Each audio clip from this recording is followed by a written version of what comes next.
I'm sorry, you guys. A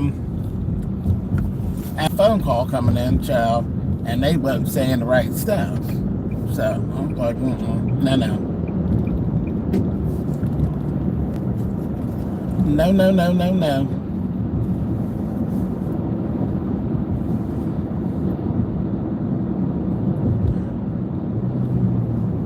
I'll go back to where I was. Hey, hey, hey. What's going on? Yeah, we got ended abruptly because it was a phone call coming through, and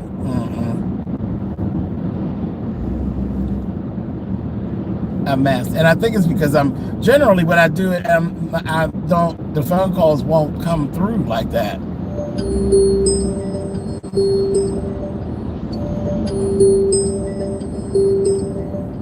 But I think it's because I'm connected to the car. Is why it's doing all that. Anyway. All right. So, what I was saying before we were so rudely interrupted was we were talking about Freddy Krueger. We were talking about Freddy Krueger. We were talking about Nightmare on Elm Street and the remake. That's what we were talking about. That's what I was going to wrap this up on. But we didn't know exactly what was going down. I mean, we had an idea of what Freddy's situation was and what he was kind of guilty of that made the parents in the area so angry that they literally burned him, like they trapped him and burned him. We kind of figured out that he wasn't too cool and he was an imminent danger to the children. So we know what that's all about. We ain't got to sit here and say it, but we know what that's about. So that was that. I felt like what they did in the remake was times have moved on, things that we used to didn't talk about openly, such as, you know, child molestation and things of that nature like that. That's when, you know, we're more open to things and talking about things now. And I felt like they literally did that whole movie just so that they could really focus in on that part of who he was, and I didn't like that. I didn't like that at all. So no, I don't care for the remake of the movie, because that's what I felt like the whole focus of the movie was about, was building around the story of the fact that that Freddy Krueger was more so a child molester than he was a murderer. He was doing things that weren't, he was being perverted, and that was more of what that was about. So I didn't like that. I didn't like that. I felt like that was just, I didn't think that was even a reason to even want to create a movie. Not a horror movie. Not a horror movie. If you're making some other type of movie that's a drama and you're telling a story or something, that's different. But that didn't have anything to do with what Nightmare on Elm Street. And yeah, I just didn't find that necessary. So I didn't care for that. Same thing with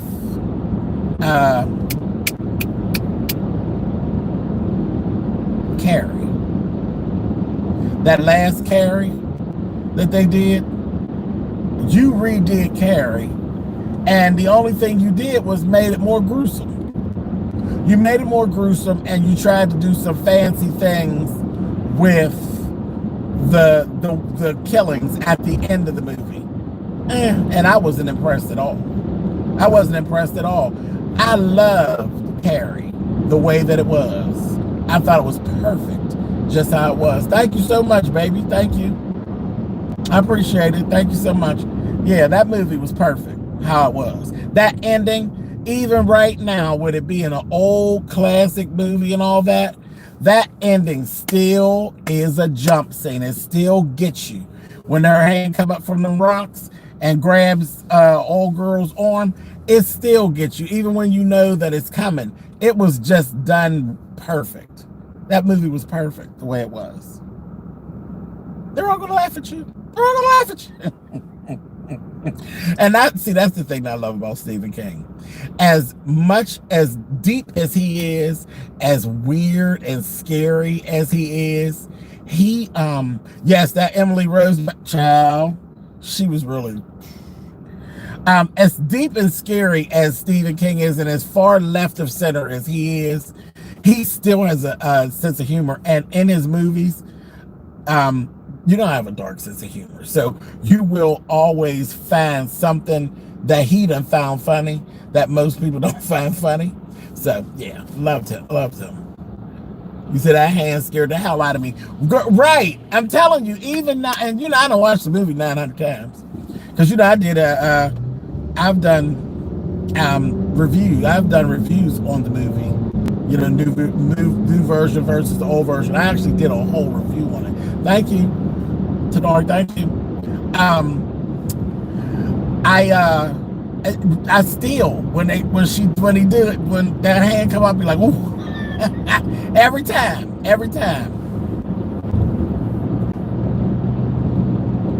Rose Red was, I think it's Rose Red, was real good. It's long. It's very, very long. But that was a good Stephen King movie too. That one, I'm surprised nobody actually messed with that. I could see Ryan messing with that because it kind of gives, Rose Red gives you what Murder House kind of is based on. So there's probably some inspiration from that. I would love to ask him that question. But because Rose Red, there's like a house, and the house actually does exist. It's in Pennsylvania, and it actually exists. But it's a huge house, and the architecture kept changing. Like the architecture kept changing, and people have gone missing there, and it's like an urban legend as well. But yeah, it was real. That's a very interesting movie. Very interesting. But again, it is very long. It's very long, but it was really good. It was really good. But I like it. So I was surprised anybody did that with that. But yeah, I'm trying to think, what else did I not like? I'm just not a big fan of remakes for the most part. I just don't think that there's so many new artists that are creating, and there's another writer born every moment. There's no purpose in us having to recreate movies that, like, literally copy a movie that's already been done. It just doesn't make sense to me. I don't. And the filmmakers, I mean, yeah, and I understand that too, because there's another filmmaker made every moment too. But don't you want to do your own thing, or you just want to give your take on that thing? And it just kind of, that's fine. But when you get to change in the story, you change little things in the story, and you think you've changed the story. No, you done messed it up. You done messed it up. Can't make things better. It's already perfectly done. But that might just be me. Could just be me. As I'm the same person that really doesn't like redesigning other people's stuff. Like, redesigning is fine, but I don't like alterations. I sew and I design. I hate alterations. I really do. I cannot stand alterations. I would prefer to make something all the way from scratch than to alter. I don't like going behind other people's work. I just don't care for it. I don't care for it. I'm creative. I don't need to steal or, you know, I don't need to take what you did and try to make it something different. No, I could just create me something from the beginning. I don't have to steal what you're doing. But yeah, I can't stand that. As soon as I got to pick up a seam ripper, I'll be like, a mess. So I was so glad where I got in my sewing, where I got to the point where I just told people, no, I don't do that. Oh, I got this dress. That no. Go find somebody to do it. Do not come to me with that bullshit. I am not interested. If I'm not doing the wedding, I don't want to be a part of the wedding. I don't want to fix your wedding gown. If I'm not making the wedding gown, I don't want to be involved. I don't want to fix no wedding gown. No, thank you. Going up underneath there and trying to pull stuff apart without child, and get in there, and then you find out they ain't left you enough seam allowance to do nothing. And oh no. Oh, no, no, no, no, no, no. I done went off on a tangent. Y'all know how I hate that, though. I really do. I hate it.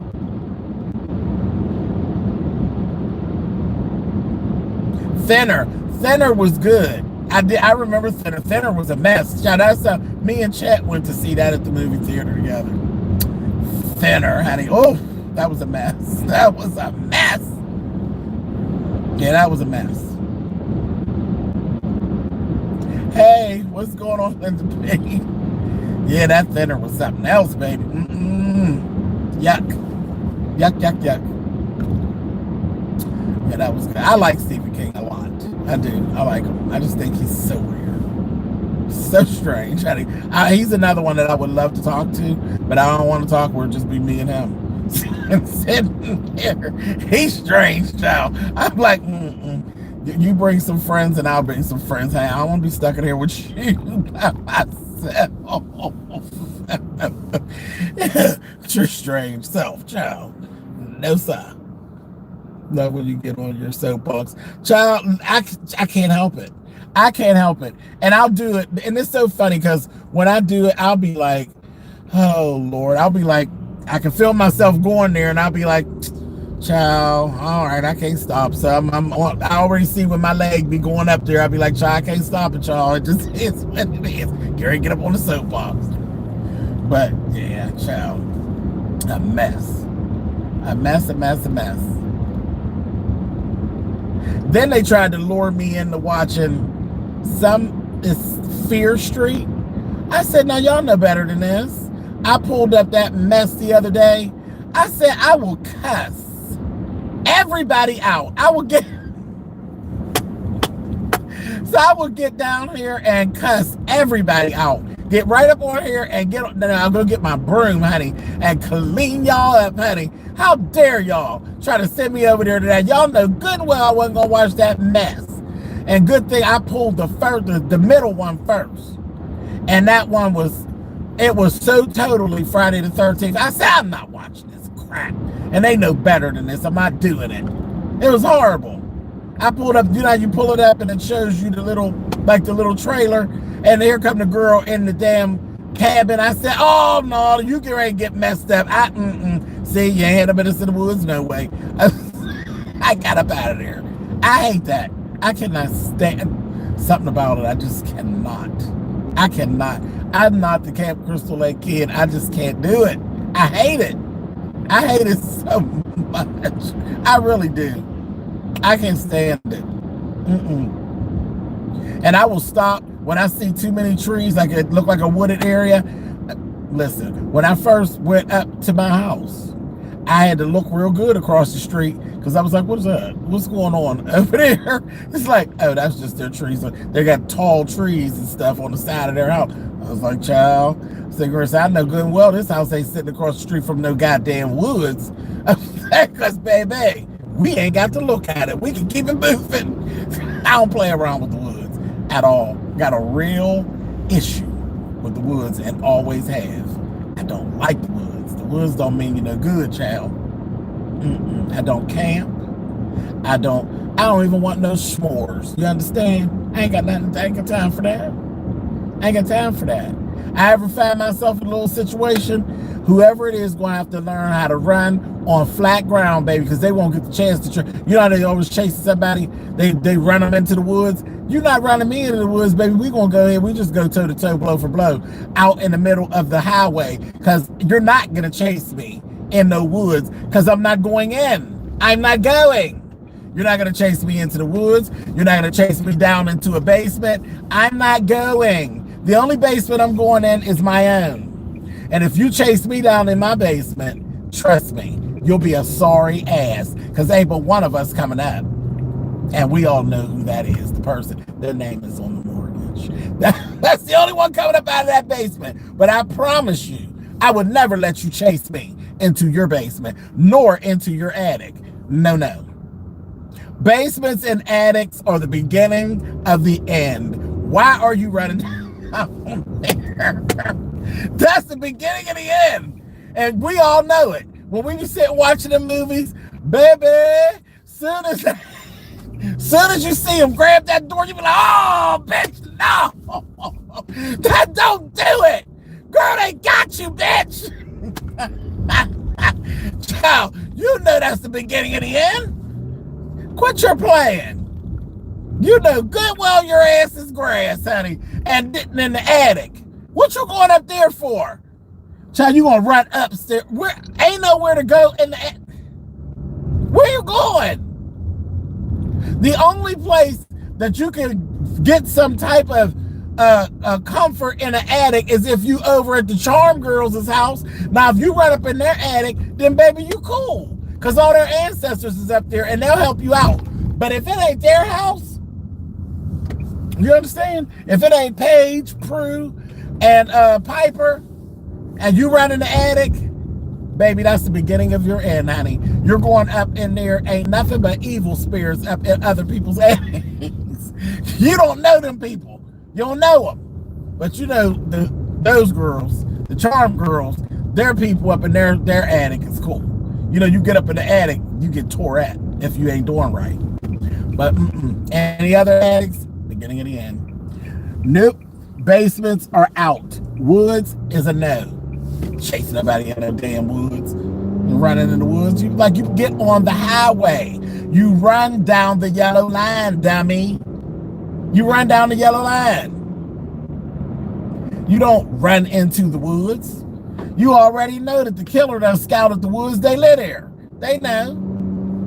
Just dumb. Anyway, see, I done went off on a tangent again, but I'm done. I'm almost to where I'm going. I just didn't want to leave like I was leaving. You know, I can't stand being cut off like that. This has been fun talking to y'all. Maybe we'll continue this later on today. We'll talk again later on. I'll go live later on today and we can just kick it about nothing later on. But yeah, y'all have a good day. Make it good. It's just Tuesday, y'all. It's the beginning of the week. And I will see y'all soon. Have a good morning, you guys.